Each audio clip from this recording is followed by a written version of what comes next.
விவாதம் எப்படின்னா, சில நாத்திகர்கள் கடவுள் வாழ்த்து திருவள்ளுவராலே எழுதப்படவில்லை என்று தப்பித்துக் கொள்ள பார்ப்பார்கள்.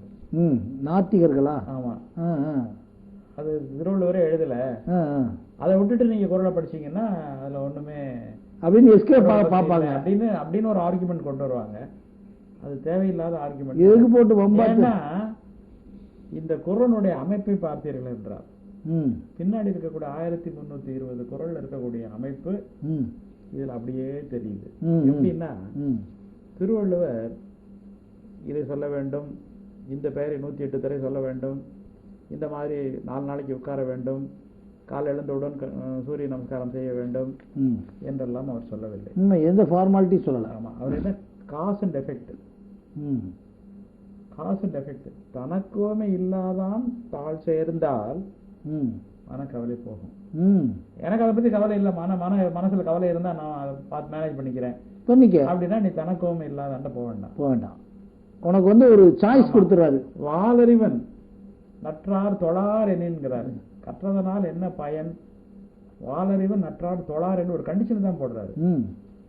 நீ தொழுதால் உன்னுடைய கல்விக்கு பயன் உண்டு, நீ தொழலைன்னா உன் கல்விக்கு பயன் இல்லை, அது உன்னுடைய சாய்ஸ் அப்படிங்கிறாரு. அதனால திருவள்ளுவர் எந்த இடத்துலயுமே ஒரு கமாண்ட் கொடுக்கறது இல்லை, இதை செய் அதை செய்து சொன்னதே கிடையாது. இதை செய்தால் இது நடக்கும், இதை செய்யாவிட்டால் இது நடக்கும், மீறி அதை பார்த்து முடிவு செய்து கொள்ளக்கூடியது உன்னுடைய பொறுப்பு என்கிறார். இது எப்படின்னா, மருத்துவம் கற்றுக்கொள்ளும் பொழுது எங்களுக்கு முக்கியமா சொல்லுவாங்க, கவுன்சிலிங் ஒண்ணு இருக்கு. அதாவது நோயாளிக்கு அறிவுரை வழங்குவார். இப்போ ஒரு ஆலோசனையும் தானே. ஆமா, ஆலோசனை. ஒரு 35 வயதுக்கு மேல வயதான ஒரு தம்பதியர் வருகின்றார்கள். அவர்கள் எங்களுக்கு பிள்ளை பெற வேண்டும், ஏதாவது மருத்துவம் செய்து கொடுங்கள் சொல்கிறார். நாங்கள் முதலில் அவர்களிடம் கேட்பது என்னவென்றால், உங்கள் இருவருக்குமே 35 வயதுக்கு மேல் ஆகிவிட்டது. 35 வயதுக்கு மேல் ஆகிவிட்டால் குழந்தை பெற்றுக்கொண்டால் அந்த குழந்தைக்கு மூளை வளர்ச்சி குறைவாக இருக்க பெரிய வாய்ப்பு இருக்கின்றது என்று மருத்துவ நூல்கள் சொல்லுகின்றன. அந்த இதை வந்து காஸ் அண்ட் எஃபெக்ட் கொடுத்துறீங்க. ஆமா, அப்படின்னு சொல்லிட்டு இப்ப என்ன சொல்றீங்கன்னு கேட்கிறோம். அதாவது நாங்கள் என்ன சொல்லி இருக்கலாம் என்றால், முடியாது 35 வயசுக்கு மேல நீங்க குழந்தை பெற்றீங்கன்னா அந்த குழந்தை மூளை வளர்ச்சி குறைந்து பிறக்கும், அதனால நீங்க குழந்தை பெற்றுக்க கூடாது இப்படின்னு சொன்னா இது அறிவுரை இல்லை, இது வந்து ஒரு ஆணை, ஆர்டர் போடுறீங்க. ஆர்டர். இது வந்து கவுன்சிலிங் இல்ல. அறிவுரை என்றால் காரண காரியங்களை விளக்கிவிட்டு தேவை என்றால் அதை ஏற்றுக்கொள், தேவையில்லை நான் சொல்லுவது புரிகிறது என்றால் அதை விட்டுவிடு என்று சொல்ல வேண்டும். இது வந்து எங்களுக்கு மெடிக்கல் காலேஜில் 20ஆம் நூற்றாண்டில் படிக்கும் பொழுது சொன்னது ஆரம்பத்திலே. ஆமா, இந்த மெத்தடை தான் ஒரு திருவள்ளுவர் முதல்ல இருந்து கடைசி வரைக்கும் கடவுள் வாழ்த்துலயே அதை ஃபாலோ பண்ண ஆரம்பிச்சிடுறாரு. இதுக்கு முன்னாடி நான் படிச்சு காட்டின கடவுள் வாழ்த்துக்கள் மாதிரி தோடுடைய செவினே நான் சரணடைகிறேன் என்று சொல்லவில்லை. சொல்லலாம், எந்த இடத்துலையும் சொல்லல. இவர்களை நீ நம்பி இவர்களிடம் நீ அடைக்கலமானால் இல்ல, அதுல ரொம்ப நல்ல விஷயமா உனக்கு இந்த பொருள் கிடைக்கும். இல்ல, இன்னொன்னு சார், அவர் வந்து எடுப்புல நான் அது ஒரு கேள்விக்காக பாருங்க. இப்போ அந்த இதை ஒரு விஷயத்துல வேண்டுதல் வேளாமை இலானடி அப்படின்னு சொல்றாருன்னா சார், ஆமா, பொறிவாயில் ஐந்தவித்தான் பொய்தீர் ஒழுக்க அப்படின்னா என்ன சொல்றாருன்னா, இதுல ஒவ்வொரு விஷயமே நாங்க எப்படி உணர முடியுதுன்னா, முதல்ல சொல்லக்கூடிய ஒவ்வொன்றுமே வேண்டுதல் வேண்டாமை என்பது கேரக்டர். ஆமா, அந்த கேரக்டர் உள்ளதை இப்ப நீங்க சொன்னது சொல்றாரு. அந்த மாதிரி ஒரு கேரக்டரைசேஷன் இருக்கக்கூடிய ஒரு பெர்சனாலிட்டிய நீ அடைந்தால் இல்லைன்னா அடையாவிட்டால், இப்ப எந்த இடத்துலயுமே இப்ப டைரக்டா நீங்க சொல்றது மாதிரி மற்ற இப்ப 5 கம்பராமாயணத்திலிருந்து திருமந்திரத்திலிருந்து இப்ப எல்லாமே சொன்னீங்க. ஒரு இடத்துல கூட வந்து இந்த மாதிரி ஒரு கேரக்டரவே சொல்லல. அவங்க டைரக்டா சரண்டர். இந்த மாதிரி ஒரு சாய்ஸ் கொடுக்கலையே. சாய்ஸ் கொடுக்கல. காரணம் சாய்ஸே கொடுக்குறாரு. நீங்க வேணும்னா தனக்கும் இல்லாத தாழ் சேர்ந்தா அது நடக்கும். வனக்கவலை வேணும்னா நீ தாழ் சேர வேண்டாம்னு தான் அர்த்தம். இல்ல, அதான் சார், இது வந்து எப்படின்னா, இது வந்து ஒரு வழி பாதையே இல்ல, இருவழி பாதையா இருக்கு.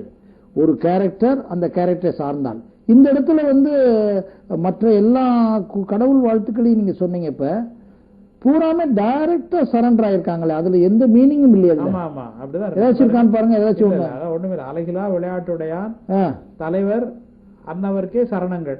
சரணங்கள் அவ்வளவுதானே. ஆமா. சோ ஃபினிஷிங் அவ்வளவு இருக்கு. அடுத்தது பாத்தீங்கன்னா புந்தியில் வைத்து அடி போட்டுகின்றேன், முடிஞ்சு போச்சு. பெரிய புராணத்துல அதே மாதிரி கடைசியில பாருங்க, இதுல மலர் செல்லும்படி வாழ்த்தி வணங்குவோம். அது மாதிரி முதல்ல பாருங்க, உலகளாவிய உலகலாம் உணர்ந்து ஓதற்கு அறியவன். பாருங்க, உலகலாம் உணர்ந்து ஓதற்கு அறியவன். இப்படி ஒவ்வொரு இடத்திலையும் வர வர வர வர எந்த இடத்திலுமே அங்கேயுமே சில இடங்கள்ல கேரக்டர்ஸ் இருக்கு. ஆனா இந்த மாதிரி கம்ப்யூட்டரைஸ் தான் ஒரு கேரக்டர் கடையில.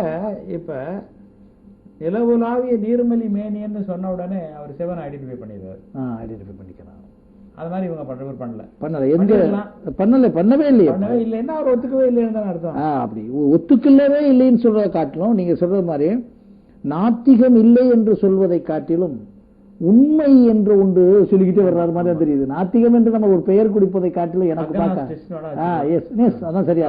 கடவுளை பற்றி கவலைப்படாதவர். ஆமா, இப்ப இவர் நாத்திகம்னா இவர் நம்ம கிடையாது. உண்மை உண்மை உண்மை. இந்த இதுல 10 குறள்ல நீங்க சொல்றது மாதிரி முழு உண்மைகள் சொல்வது மாதிரிதான் இருக்கு. ஆமா. அதோடு இல்லாம கடவுளை நம்பு, கடவுளுக்கு அடிபணி, கடவுள் சொல்றபடி கேளு அப்படின்னு சொல்லும் பொழுது அந்த மனிதனுக்கு ஒரு பயம்தான் மிச்சமாகிறத ஒழிய அந்த கடவுளுடைய எந்த குணத்தையும் நம்ம ஃபாலோ பண்ண சொல்றாங்க, எதுக்கு நம்ம பயப்படணும்? கடவுள் ஒரு ஸ்ட்ரிக்ட் டிசிப்ளினேரியன் அப்படின்னா நீங்க டிசிப்ளினுக்கு பயப்படணும். கடவுள் ஒரு சிறந்த அறிவாளினா நீங்க முட்டாள்தனத்துக்கு பயப்படணும். எதுக்கு பயப்படுறது, எதுக்காக அவரை வேண்டும்னு எனக்கு தெரியாம போயிடுச்சு. கடவுளை நம்பு அப்படின்னா கடவுள்ல என்ன கேரக்டர் சொல்றாங்க? இந்த உலக 10 கேரக்டர் சொல்லியிருக்காரு. ஆமா, அதான் சொல்றேன். அந்த 10 கேரக்டர்ல ஏதாவது ஒரு கேரக்டர் நமக்கு தேவைன்னா நம்ம அதுக்காக ஒரு ஆளை நம்பிக்கலாம். நிச்சயமா அப்படிதான் நம்ம நம்புன்னு சொல்லும் போது அங்க அல்ஜிப்ரா மாதிரி A+B தான் இருக்கும் ஒழிய அது என்ன அதுக்கு வேலை இல்லை. நீங்க சொல்ற சரியான விஷயம் சார். அதாவது கடவுள் என்றாலே என்ன வச்சுட்டாங்கன்னா, உலகத்தில் இருக்கக்கூடிய அத்தனை விஷயங்களும் தெரிந்தவராகவும் அவர்தான் எல்லாத்தையும் இயக்குவராகவும் அவரின்றி உலகமே அசையாதது மாதிரி உண்டு. நம்மளை இருட்டுக்குள்ளதானே கொண்டு போறது மாதிரி இருக்கு. ஆமா. இந்த இடத்துல அப்படின்னு நீங்க சொல்லும் பொழுது ஆம்னி போட்டன்ட் ஆம்னி சைன்ட் என்று சொல்லும் பொழுது இப்ப நாத்திகர்கள் கேள்வி கேட்கிறார்கள், அப்ப கெட்டதெல்லாம் கடவுள் உண்டாக்குனதானா? எல்லாம் சொன்னா எல்லாம்னா கெட்ட நிகழ்வுகளுக்கு போற அவர் தான் காரணமா, கொலை கொள்ளைக்கு அவர் காரணமானு கேட்கும் பொழுது நம்ம பதில் சொல்ல முடியல. ஆனா இவரு கிளீனா அதெல்லாம் ஒதுக்கிட்டாரு.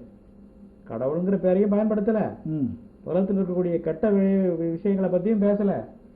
எதாவது எக்ஸலன்ஸ், கல்வியில எக்ஸலன்ஸ், டிசிப்ளின்ல எக்ஸலன்ஸ், அறிவுல எக்ஸலன்ஸ், டென்ஷன் மனக்கவலைங்கும் போது அவர் அந்த நீங்க ஸ்ட்ரெஸ் மேனேஜ்மெண்ட் மாதிரி சொல்லிட்டாரு. அந்த மனக்கவலைங்கிறதுல அந்த இதை பூரா சொல்லிடுறாரு. அப்படி சொல்லும் பொழுது இந்த தெளிவாக இந்த குணங்களை நீ வளர்த்து கொள்ள வேண்டும் என்பதைத்தான் கடவுள் வாழ்த்து சொல்லுகிறார் ஒழிய எந்த கடவுளையும் அவர் வாழ்த்தி பாடவில்லை. இது உங்களுக்கு செய்தி, நல்ல செய்தி தான், புரிந்து கொண்டு. அதே நேரத்துக்கு இப்போ அப்போ ஓகே, இப்போ கடவுள் இப்போ நீங்க சொல்றீங்க இந்த இதுல இப்போ எந்தெந்த மாதிரி இந்த நிறைய பாடல்கள்ல அவர்